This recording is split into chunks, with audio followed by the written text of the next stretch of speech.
এই কুষ্টিয়া জেলার কুমারখালী উপজেলার এই ঘোড়ার গাড়ি।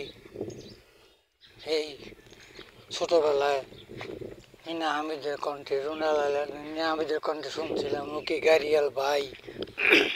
তাই আজকে বাস্তবে আইসা সেই গাড়িয়াল ভাইয়ের গাড়ি, এই ঘোড়ার গাড়ি দেখতে পেলাম।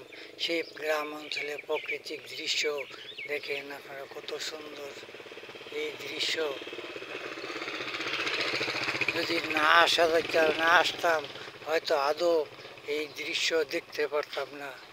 এত সুন্দর প্রাকৃতিক এই দৃশ্য এই গাড়িয়াল ভাইয়ের গানের সঙ্গে মিলে, ঠিক যেভাবে গাইছিল গ্রাম অঞ্চলেও কি গাড়িয়াল ভাই।